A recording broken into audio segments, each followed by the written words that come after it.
My name's Nathan, and at 37, I've been trapped my entire life. Not by locked doors, but by their expectations. My family's words, their wants, their subtle betrayals. They've tethered me to a path I never picked. And the worst part, I allowed it, until the day I walked away. Curious what happens when the reliable one finally steps out. It's not what you'd guess. I've built a life others might covet, a sleek office at Harper and Stone, a cityscape view that glows crimson at twilight, a career I fought for. While my brothers Lucas and Ryan were raising kids, juggling school events and chaotic home life, I was crafting something different. Order, achievement, a life I could claim. But at night in my quiet penthouse, the city's pulse filtering through the shades, I'd sense this hollow ache, like I'd swapped my heart for that view. It was a Tuesday, the kind where your coffee's sour by 9 a.m. and your emails are a battlefield. My phone buzzed beneath a pile of reports. Lucas's name lit up the screen. My youngest brother, 31, had this charming smile, but his calls always hit a hook. "Hey, Nathan," he said, voice too cheerful. "Got a sec?" I propped the phone against my ear, scanning a document. "Yeah, what's up?"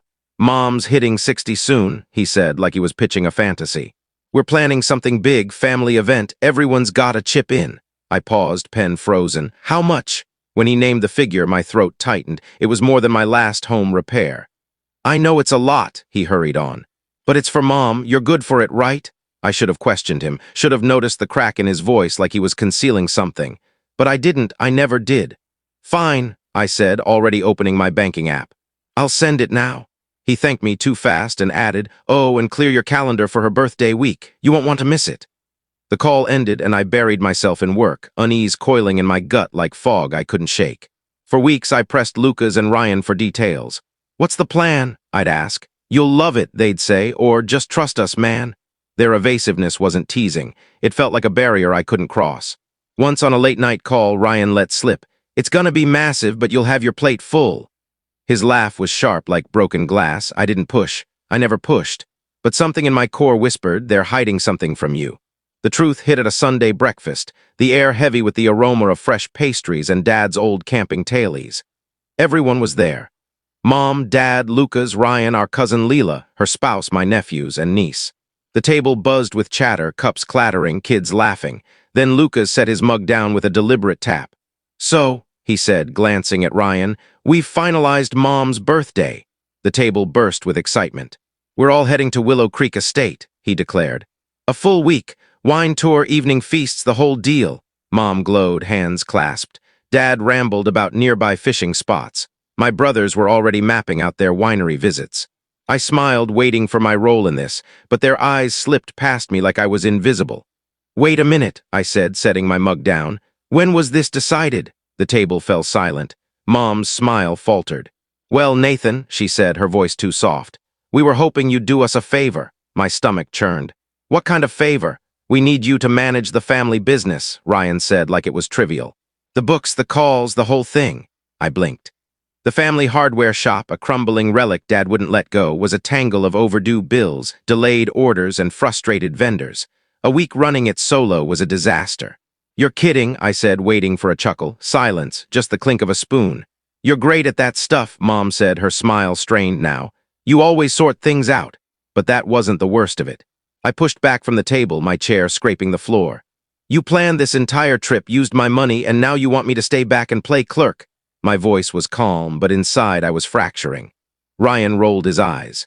"Come on, Nathan, don't make it a big deal. You'd hate the estate anyway. Too posh, too busy." "Busy," I snapped. "How would you know what I'd hate?" Lucas leaned forward, his tone cutting. "Look, man, you don't have kids to deal with. You don't need a break like we do." The words struck like a blow. I looked around the table for support.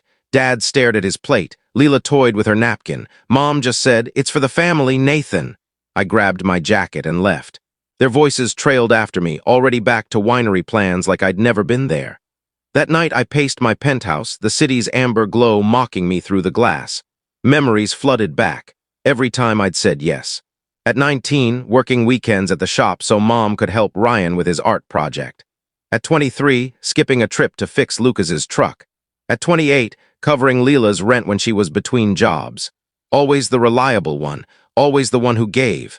And now they'd taken my money, my time, my choice, and made me their errand boy without a word. Every moment a new truth cut deeper. They didn't see me. They never had. By morning, my anger had solidified into determination. I called Mom. "I have a solution," I said, voice steady. "I'll hire a bookkeeper for the shop. We can all go." Silence.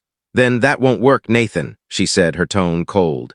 "The business needs you. You'd be out of place at the estate anyway." Out of place, I choked. "I want to be there. It's your birthday."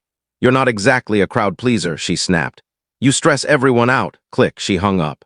I was still reeling when Lucas called. "What the hell, man?" he growled. "A bookkeeper, you're ruining everything." "Ruining," I said, hands trembling. "You planned this behind my back. It's Mom's birthday, Nathan. Stop being selfish." Selfish. The word burned. My phone buzzed again. Ryan's text, "Family stays together. Why can't you just do this one thing?" One thing, as if I hadn't spent my life doing everything. My chest blazed. I was done. I didn't yell. I didn't argue. I did something worse. I booked a flight to Norway. A cabin by a fjord, the aurora borealis shimmering above. A week of just me and the silence. No shop, no family, no guilt. The morning they expected me to show up at the hardware shop, I was 5,000 miles away. My phone stayed off, tucked in my bag as I stood on a snowy cliff. The air crisp with frost. The sky a dance of emerald and indigo. For the first time in years, I felt unburdened. When I turned my phone on days later, it erupted. Hundreds of messages, voicemails. "Lucas, where are you? The shop's a disaster." "Ryan, vendors are furious. Nathan, what the hell?" Leela, "You've wrecked Mom's birthday." "Mom, I'm disappointed in you." But Dad's text froze me. "Your mother's crying. I hope you're happy." They'd shown up at the shop, expecting me to be there, handling bills and angry calls. And when I wasn't, their perfect plan fell apart. Not because they cared about me, but because they needed me to play my part. The reliable one, the one who never refused, and I'd refused. I'm back home now, but I'm not the same. My family's still throwing shade online. "Some people only care about themselves," Lucas posted. "Family first, always," Ryan wrote. "They think I'm the bad guy. Maybe I am. But for the first time, I'm living for myself. I wonder if they'll ever see it. How they used me. How they assumed I'd always bend. I wonder if they'll ever question their own mistakes. I'm not holding my breath."